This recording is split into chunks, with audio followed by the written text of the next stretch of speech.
જૂનાગઢના મેયર અને ડેપ્યુટી શાસક પક્ષના નેતા અને દંડક સહિતના હોદ્દેદારોની વરણી ભારતીય જનતા પાર્ટી દ્વારા કરી દેવામાં આવી.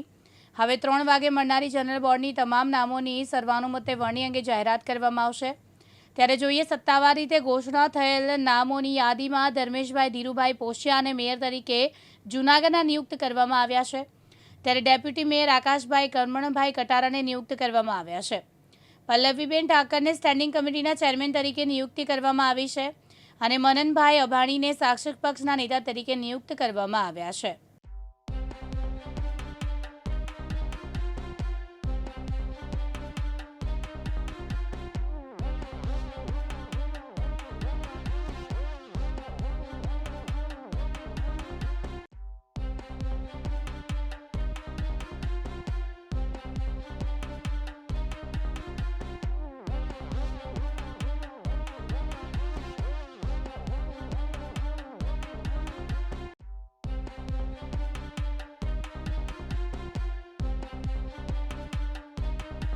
પ્રકાશ દવે સાથે યજ્ઞેશ ભટ્ટ, દિવ્યાંગ ન્યૂઝ, જૂનાગઢ.